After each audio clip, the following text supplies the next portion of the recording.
We've seen a number of very strange postings about Jordan Addison and about the transfer portal and the NIL and everything else. Um, and then, and then, you know, it's incredible because people jump all over these things and treat them like they are the gospel. However, when it is, when it is very clear, which I think it is very clear, that there is a bidding war going on, I'm willing to believe anything. I'm willing to believe whatever people want to tell me, I'm willing to believe it. And I'm going to tell you this much right now. Now that he's officially in the transfer portal, I don't have a problem with there being a bidding war. I have to laugh at all these people that get all upset about it. It doesn't make sense to me why people are really angry and upset about the fact that these guys are getting paid. The issue isn't that. The issue is very, very simple. Do you want a system where teams can recruit players who are on other teams? And the thing about it is, I don't think that's good for college sports. I don't have a problem if a kid wants to make himself a free agent. I don't have a problem with it. I don't have a problem if a kid wants to go out and get paid. I don't. I think that, you know what, if there's a eccentric businessman who wants to give a kid $3 million because he's good at playing football, more power to him. But what I'm not going to do is go all the way to saying we should just have no rules about contact. That's the biggest thing. We should have no rules about contact. And to me, there needs to be very strict rules. There needs to be very strict rules with respect to the fact that if a player is on another team, he should be off limits. Period. That's all there is to it. And that's where I would tell you, it is really, really, really going to be ugly if we don't get it under control now. And here's the thing I would tell you. It's what I would call, and I'm talking about this the other day on the other station, it's what I call bad government 101. For 40, 50 years, the NCAA did everything in its power to try and, save the idea of amateurism, even to the point of, just completely absurd rules where, we saw these things where kids won a contest, shooting a half-court shot in high school. They won a contest and they won, $200 or something, and they had to give it back, that kind of thing. But the thing about it is they needed to read the room as we were going through this. They were arrogant. The NCAA was very arrogant, thinking they would never lose any of these lawsuits, that the tide would never turn against them, that they would be able to preserve the idea of amateurism forever. And as a result, they were really caught off guard when they started losing these lawsuits. Period. And I think that, you need to understand that. Like, it's important to remember the NCAA could have gotten out ahead of this. Had they done the right things, they would have gotten out ahead of it. Instead, what happened was very simple. They were arrogant, and then when they started losing these court cases, they weren't ready with a policy that made sense. They were not ready for it. And because of that, This is where we're at. They're scrambling to try and come up with some sort of a plan to try and put the cat back in the bag, and it's just not going to happen. They needed to get out ahead of this, and had they done it over the course of, say, the last decade, they would have been able to put their own regulations in and their own rules in, and they would have some control over it.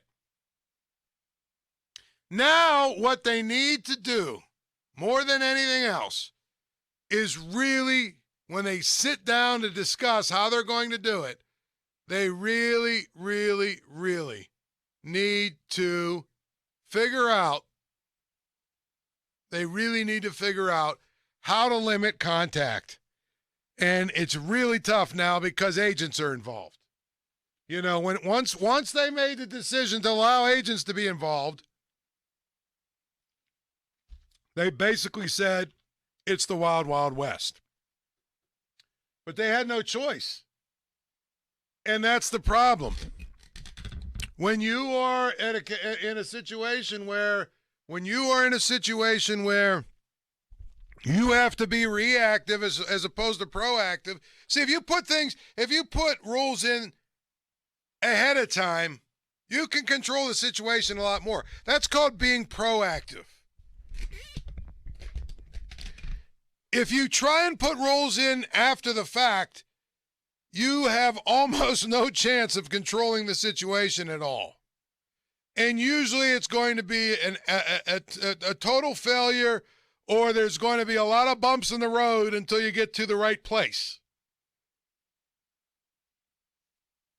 I use the example, and this is obviously from the world of government, but the NCAA operates like it's a government, so it's very similar, of the bridge that collapsed over there by Frick Park, right?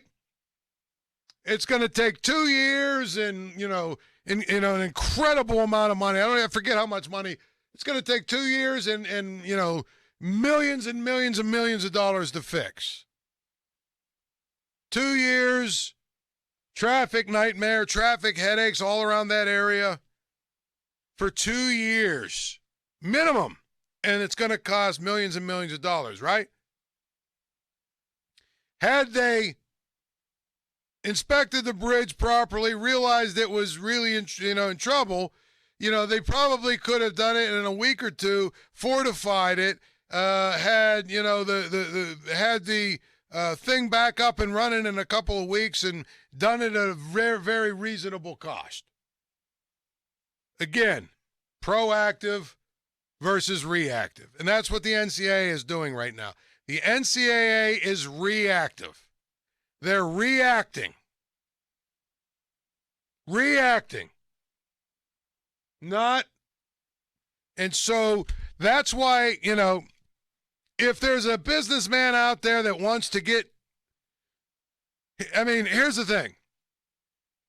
If you're a booster of USC, okay, and you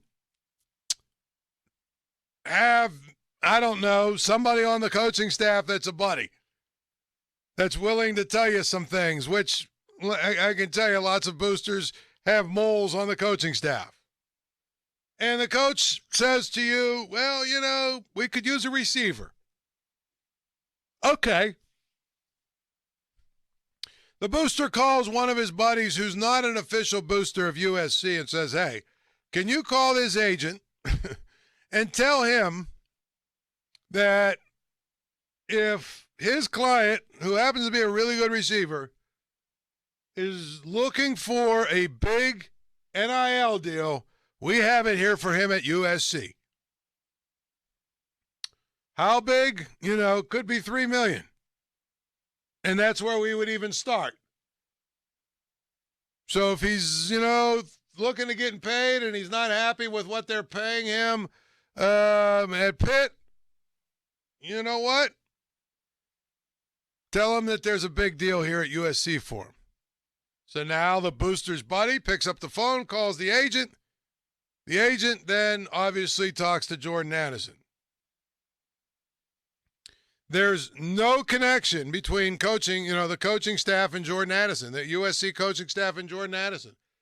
And you can't even really make the case because it was a non-booster that made the phone call.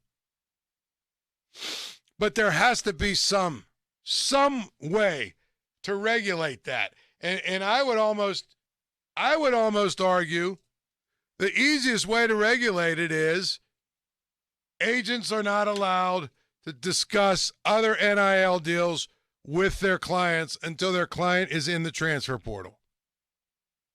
That's one rule you could put in real easily. And now, is it easy to enforce? No, it's not. It's not at all easy to enforce. But if you say, listen, if you get caught tampering in this way, we are going to strip you of your right and your ability to represent NCAA players, you could do that. You could do that. They do it in the NBA, NFL. They take away the certification of certain agents because they don't follow the rules. I guarantee you this: if you put together some sort of a package of rules that really, really honed in on agent contact and tied it to their ability to be certified to represent NCAA athletes, I really, really think that you would clean some of this mess up pretty quickly. And again, I'm not talking about the mess. If guys should get paid, go get paid. Go get your money. I don't have a problem with it. I don't have a problem with it